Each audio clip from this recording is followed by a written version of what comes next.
Hello दोस्तों, आज हम जीके की क्वेश्चन की प्रैक्टिस करेंगे। तो हमारा पहला क्वेश्चन है, उपराष्ट्रपति का चुनाव करने वाले संस्था सदस्य कौन होते हैं? ऑप्शन ए राज्यसभा सदस्य, ऑप्शन बी लोकसभा सदस्य, ऑप्शन सी ए और बी यानी कि राज्यसभा सदस्य, लोकसभा सदस्य और डी मंत्रिपरिषद। तो इस क्वेश्चन का आंसर होगा दोस्तों ऑप्शन सी राज्यसभा सदस्य और लोकसभा सदस्य। तो चलिए इन सारे ऑप्शन के बारे में हम कुछ जान लें। तो राज्यसभा सदस्य के बारे में हम पहले जानेंगे। ये अनुच्छेद 80 में राज्यसभा के बारे में बात की गई है। इसे उच्च सदन कहते हैं और इसके सदस्यों की आयु 30 वर्ष होती है। राज्यसभा में अधिकाधिक 250 सदस्य होंगे। 238 सदस्य राज्यों से तथा संघ राज्य क्षेत्रों के प्रतिनिधि होंगे तथा 12 सदस्यों को राष्ट्रपति द्वारा नामांकित किया जाएगा। राज्यसभा एक अस्थायी निकाय है तथा इसे भंग नहीं किया जा सकता। तथापि इसके 1/3 सदस्य प्रत्येक दूसरे वर्ष सेवानिवृत्त होते हैं तथा उन्हें नए निर्वाचित सदस्यों द्वारा प्रतिस्थापित किया जाता है। प्रत्येक सदस्य को 6 वर्षों की अवधि के लिए निर्वाचित किया जाता है। भारत का उपराष्ट्रपति राज्यसभा का पदेन सभापति होता है। यह सदन अपने सदस्यों में से एक उपसभापति का चुनाव करता है। अब ऑप्शन बी के बारे में जान लें। ये लोकसभा के बारे में बताया है, लोकसभा सदस्य के बारे में। यह अनुच्छेद 81 में लोकसभा के बारे में बात की गई है और इसके सदस्यों की आयु 25 वर्ष की होती है और इसे निचला सदन कहते हैं, जबकि दोस्तों राज्यसभा को उच्च सदन कहते हैं। तो प्रथम लोकसभा का गठन 17 अप्रैल 1952 को हुआ था और इसकी पहली बैठक 13 मई 1952 को हुआ। लोकसभा में अधिकतम 550 सदस्य होते हैं, जो कि 530 सदस्य प्रत्यक्ष रूप से राज्यों से चुने गए होते हैं और 20 सदस्य संघ राज्य क्षेत्रों से। किंतु वर्तमान में सदन की सदस्य संख्या 543 है। लोकसभा का कार्यकाल यदि इसे भंग न किया जाए तो इसकी बैठक के लिए नियुक्ति की तारीख से 5 वर्ष तक की होती है। तो यही दोनों इस क्वेश्चन का आंसर है दोस्तों। चलिए नेक्स्ट ऑप्शन जो दिया है, ऑप्शन डी के भी विषय में जान लेते हैं दोस्तों मंत्रिपरिषद, जो आर्टिकल 75 के सब आर्टिकल 3 से लिया गया है। मंत्रिपरिषद सामूहिक रूप से लोकसभा के प्रति उत्तरदायी होते हैं। अनुच्छेद 75 के सब आर्टिकल 5 और 6 में मंत्रिपरिषद के वेतन भत्ते संसद द्वारा तय किए जाते हैं। अगर कोई मंत्री संसद सदस्य नहीं है तो 6 माह में सदस्यता ग्रहण करना आवश्यक है। क्वेश्चन नंबर 2, भारतीय संविधान के अनुसार धन संबंधी विधेयक सर्वप्रथम कहाँ प्रस्तावित होते हैं? Option A Rajya Sabha, option B Lok Sabha, option C Vidhan Parishad, option D उच्चतम न्यायालय। तो इस क्वेश्चन का सही आंसर होगा दोस्तों लोकसभा। धन विधेयक कहाँ प्रस्तावित होते हैं? तो धन विधेयक लोकसभा में प्रस्तावित होते हैं, यही इसका आंसर है। और मैंने आपको राज्यसभा और लोकसभा के बारे में बताया ही। चलिए विधान परिषद के विषय में कुछ जानें। तो विधान परिषद कुछ भारतीय राज्यों में लोकतंत्र की ऊपरी प्रतिनिधि सभा है। इसके सदस्य अप्रत्यक्ष रूप से चुनाव के द्वारा चुने जाते हैं। विधान परिषद विधानमंडल का अंग है और ये हमारे देश के कुछ ही राज्यों में विधान परिषद लागू है दोस्तों, जैसा कि आंध्र प्रदेश, बिहार, कर्नाटक, महाराष्ट्र, तेलंगाना और यूपी के राज्यों में। ये कुल 6 ही राज्य हैं जो विधान परिषद राज्यों में इनके है। ऑप्शन डी उच्चतम न्यायालय। तो उच्चतम न्यायालय के भी बारे में जान लें। इसकी चर्चा भाग 4 में है और आर्टिकल 124 में उच्चतम न्यायालय के बारे में बात की गई है। उच्चतम न्यायालय से परामर्श करने की शक्ति राष्ट्रपति को है, लेकिन ज़रूरी नहीं है कि राष्ट्रपति उस परामर्श को माने, लेकिन उच्चतम न्यायालय से परामर्श ले सकता है राष्ट्रपति। और राष्ट्रपति जो उच्चतम न्यायालय से परामर्श लेगा, इसकी बारे में बात अनुच्छेद 143 में कहा गया है। उच्चतम न्यायालय को अनुच्छेद 124 में रखा गया है और उच्चतम न्यायालय से जो राष्ट्रपति परामर्श लेगा वो अनुच्छेद 143 यानी 143 में ये बात कही गई है। क्वेश्चन नंबर 3, निम्नलिखित में से किन राज्यों में पवन ऊर्जा के विकास की संभावनाएं अधिक है? ऑप्शन ए तमिलनाडु और पंजाब, ऑप्शन बी तमिलनाडु और झारखंड, ऑप्शन सी तमिलनाडु और गुजरात, ऑप्शन डी तमिलनाडु और हरियाणा। तो इसका आंसर होगा दोस्तों ऑप्शन सी तमिलनाडु और गुजरात।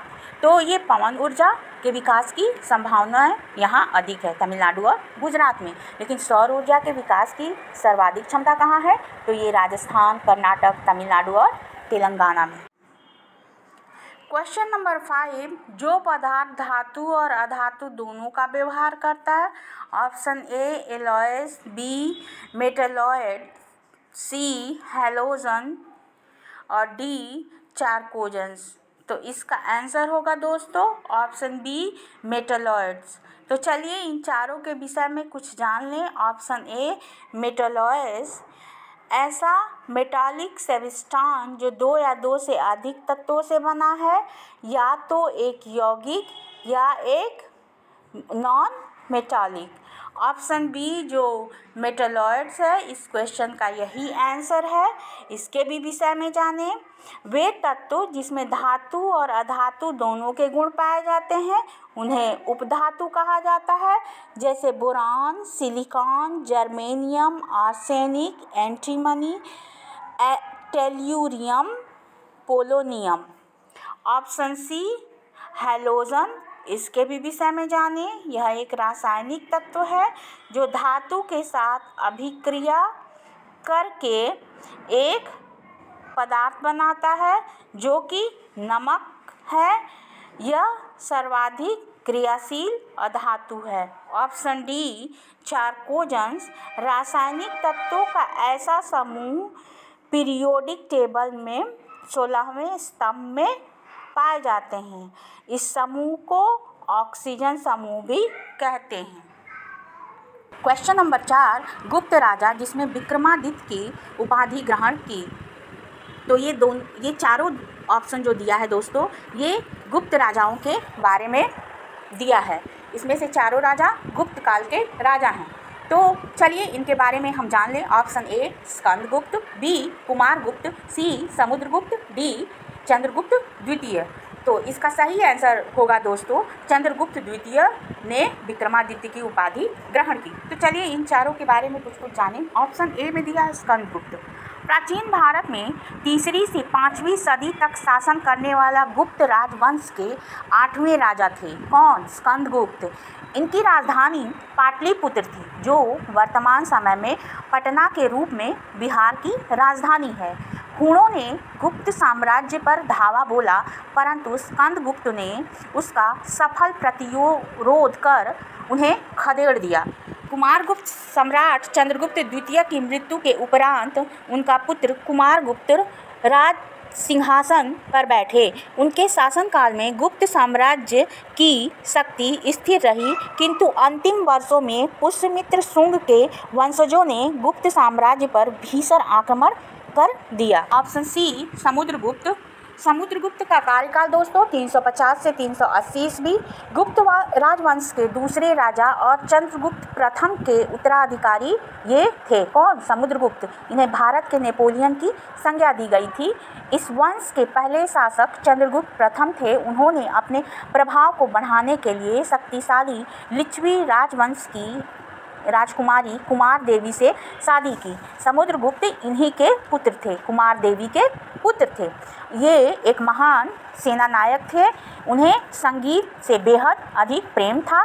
उन्हें कई सिक्कों पर वीणा बजाते हुए दिखाया गया है। ऑप्शन डी चंद्रगुप्त द्वितीय, जिनका कार्यकाल 380 से 412 ईस्वी था। समुद्रगुप्त महान के ये पुत्र थे चंद्रगुप्त द्वितीय। उन्होंने आक्रामक विस्तार की नीति और लाभदायक पानी ग्रहण नीति का अनुसरण करके सफलता प्राप्त की। चंद्रगुप्त द्वितीय महान, जिनको संस्कृत में विक्रमादित्य या चंद्रगुप्त विक्रमादित्य के नाम से जाना जाता है, गुप्त वंश के एक महान शक्तिशाली सम्राट थे। तो इस क्वेश्चन का आंसर होगा दोस्तों ऑप्शन डी चंद्रगुप्त द्वितीय। क्वेश्चन नंबर 5, जो पदार्थ धातु और अधातु दोनों का व्यवहार करता है।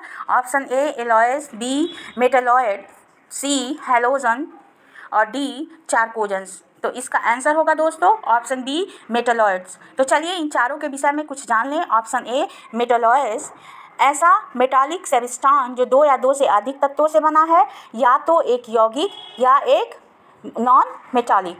ऑप्शन बी जो मेटालॉइड्स है, इस क्वेश्चन का यही आंसर है। इसके भी विषय में जानें। वे तत्व जिसमें धातु और अधातु दोनों के गुण पाए जाते हैं उन्हें उपधातु कहा जाता है, जैसे boron, silicon, germanium, arsenic, antimony, tellurium, polonium. Option C halogen, इसके भी विषय में जानें। यह एक रासायनिक तत्व है जो धातु के साथ अभिक्रिया करके एक पदार्थ बनाता है जो कि नमक है।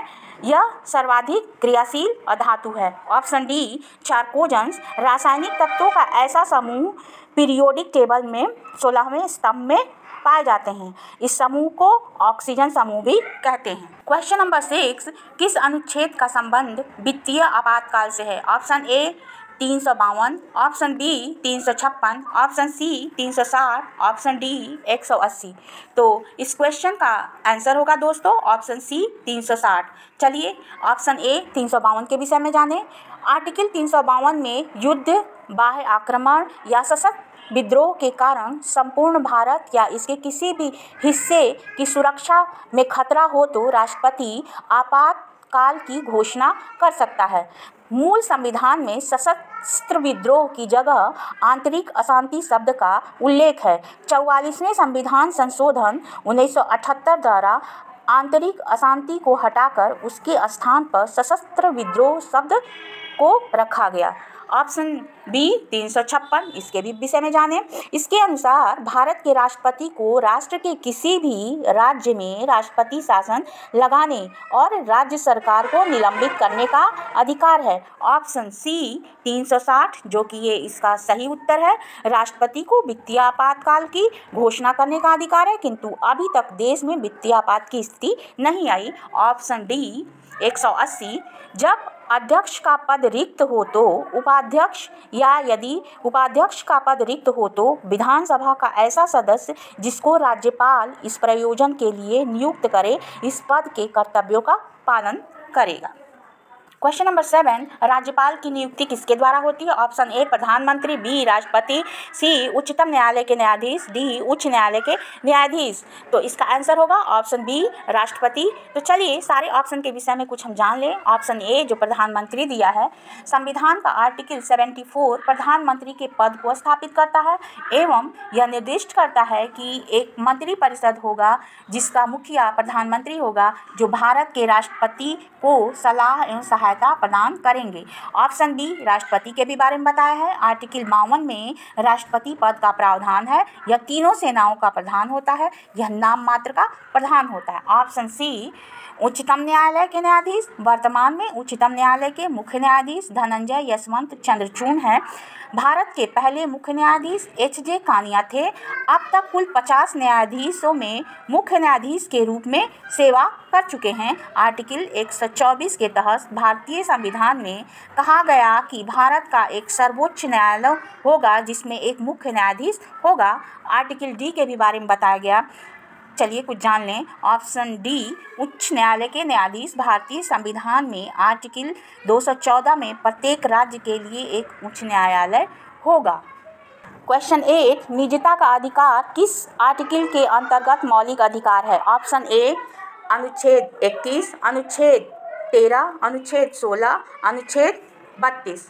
तो इसका सही आंसर होगा ऑप्शन ए अनुच्छेद 21। तो चलिए सारे ऑप्शन के विषय में जानें। ऑप्शन ए जो आर्टिकल 21 दिया है, इसमें प्राण और दैहिक स्वतंत्रता के बारे में बताया गया है। इसके अनुसार भारत के प्रत्येक नागरिक को जीवन जीने और उसकी निजी स्वतंत्रता को सुनिश्चित किया गया है। चलिए ऑप्शन बी के भी विषय में जानें। ऑप्शन बी में दिया गया है आर्टिकल 13 संविधान के अनुच्छेद 12 से 35 भाग 3 मूल अधिकार से संबंधित है। आर्टिकल 13 यह घोषणा करता है कि मूल अधिकारों से असंगत या उन्हें कम करने वाली विधियां शून्य होगी, अर्थात ये विधियां न्यायिक समीक्षा के योग्य है। यह उच्चतम और उच्च न्यायालय को शक्ति प्रदान करता है जिसके आधार पर मूल अधिकारों से असंगत विधियों को वे अवैध घोषित करते हैं। ऑप्शन सी में बताया गया है।